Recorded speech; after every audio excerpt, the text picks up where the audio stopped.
Hello guys, welcome back to my channel easy English with Satyajit.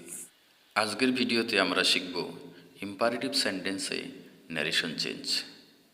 এই ভিডিওটি মনোযোগ সহকারে দেখলে ইম্পারেটিভ সেন্টেন্সে ন্যারেশন চেঞ্জ আর ভুল হবে না। প্রথমে জেনে নিই কোন সেন্টেন্সগুলোকে ইম্পারেটিভ সেন্টেন্স বলা হয়।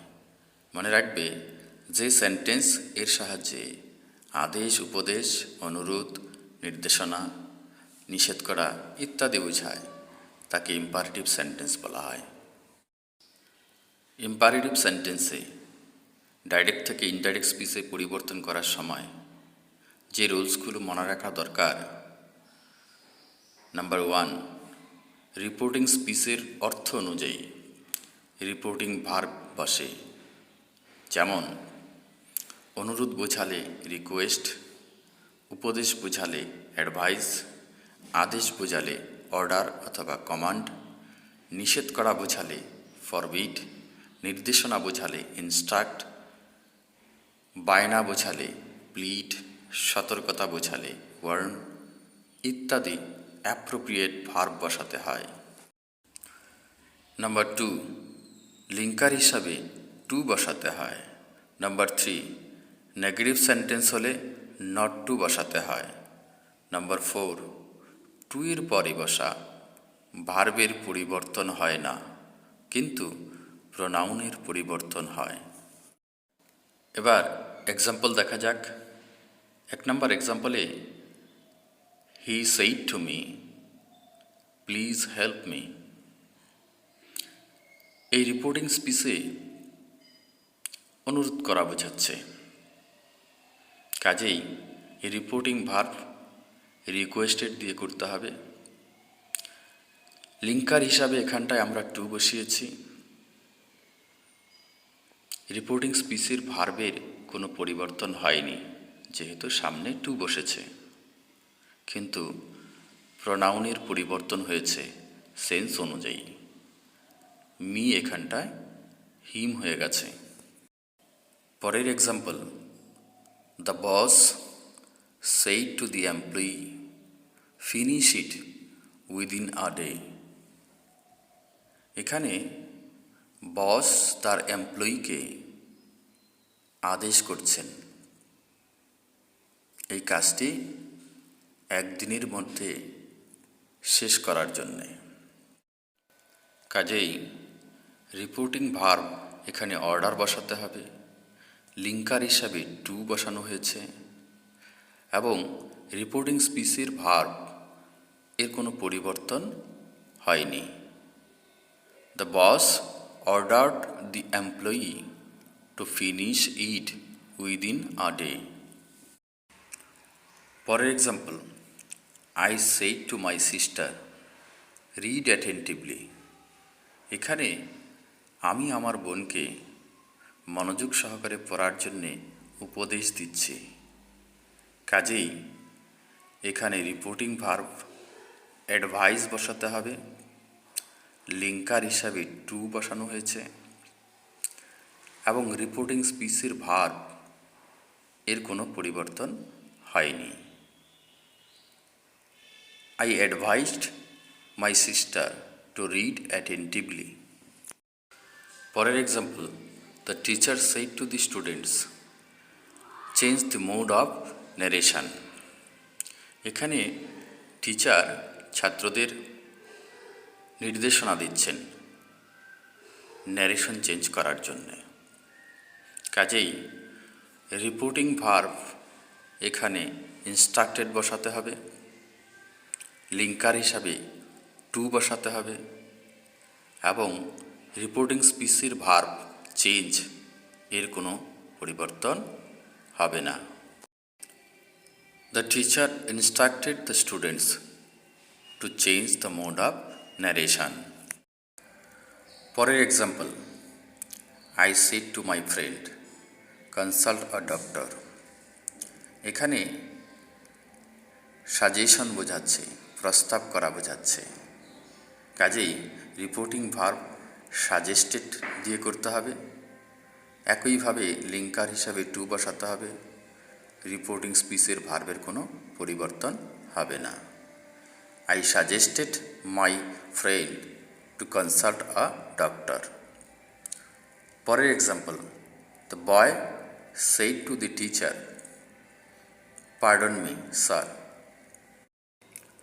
এখানে ছেলেটি টিচারকে স্যার বলে সম্বোধন করছে এবং ক্ষমা প্রার্থনা করছে। সম্বোধন করা বোঝালে অ্যাড্রেসিং অ্যাজ দিয়ে শুরু করতে হয়। যেহেতু ক্ষমা প্রার্থনা করেছে সে কারণে রিপোর্টিং ভার্ব বেগ বসাতে হবে। কাজেই addressing as sir, the boy begged the teacher to pardon him. পরের example, mother said to her son, don't run in the sun. এখানে মা তার ছেলেকে রৌদ্রে দৌড়াতে নিষেধ করছে। এটা আমরা দুভাবেই করতে পারি। নেগেটিভ সেন্টেন্স যেহেতু আমরা লিঙ্কার হিসাবে নট টু বসিয়েও করতে পারি, আবার রিপোর্টিং ভার্ব ফরবিড বসিয়েও আমরা করতে পারি। দেখো, mother told her son not to run in the sun, অথবা mother forbid her son to run in the sun. যদি আমরা রিপোর্টিং ভার্ব ফরবিড বসাই তাহলে লিঙ্কার হিসাবে নট টু না হয়ে শুধু টু বসাতে হবে। পরের example, the boy said to me, please give me your pen. এখানে ছেলেটি অত্যন্ত ভদ্রভাবে আমার কাছে আমার পেনটি চেয়েছে। এখানে রিপোর্টিং ভার্ব টোল্ড অথবা আস্কড বসাতে পারি। তার সঙ্গে পোলাইটলি অ্যাডভার্ব অ্যাড করতে হবে। The boy told me politely to give him my pen. পরের example, the leader said to the people, friends listen to me. এখানে লিডার লোকেদের ফ্রেন্ডস বলে সম্বোধন করছে এবং তাকে শোনার জন্যে, তার কথা শোনার জন্যে আর্জি জানাচ্ছে। কাজেই রিপোর্টিং ভার্ব এখানে আর্জ বসাতে হবে। Addressing the people as friends, the leader urged them to listen to him. Next example, the boy said to his father, please give me the toy. এখানে ছেলেটি তার বাবার কাছে খেলনাটি পাবার জন্য বায়না করছে। কাজেই রিপোর্টিং ভার্ব এখানে প্লিড বসাতে হবে। The boy pleaded his father to give him the toy. Next example, the tree said climb up little boy. এখানে গাছটি ছোট্ট ছেলেটিকে কাছে চড়ার জন্যে উৎসাহিত করছে। কাজেই রিপোর্টিং ভার্ব এনকারেজ দিয়ে করতে হবে। The tree encouraged the little boy to climb up. পরের example, the man said to the courier boy, handle it carefully. এখানে লোকটি কুরিয়ার বয়কে সতর্ক করে দিচ্ছে যাতে করে সে তার পার্সেলটি যত্ন সহকারে হ্যান্ডেল করে। কাজেই এখানে রিপোর্টিং ভার্ব ওয়ার্ন বসাতে হবে। The man warn the courier boy to handle it carefully. পরের example, the commander said to the army, march forward. এখানে কমান্ডার সৈন্যদের সামনের দিকে এগিয়ে যাওয়ার জন্যে আদেশ দিচ্ছেন। কাজেই আমরা রিপোর্টিং ভার্ব কমান্ডেড এখানটায় আমরা ইউজ করব। The commander commanded the army to march forward. এই এক্সাম্পলগুলো ফলো করে প্র্যাকটিস করবে। এরপর তোমাদের ইম্পারেটিভ সেন্টেন্সে ন্যারেশন চেঞ্জ করার ক্ষেত্রে কোনো সমস্যাই থাকবে না। Thank you for watching my video.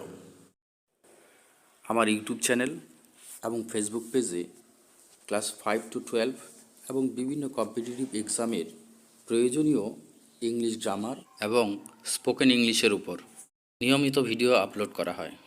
তোমরা আমার চ্যানেলটি সাবস্ক্রাইব করে নোটিফিকেশন বেল অন করে রেখো, তাহলে যখনই আমি ভিডিও আপলোড করব সঙ্গে সঙ্গে তোমরা নোটিফিকেশন পেয়ে যাবে।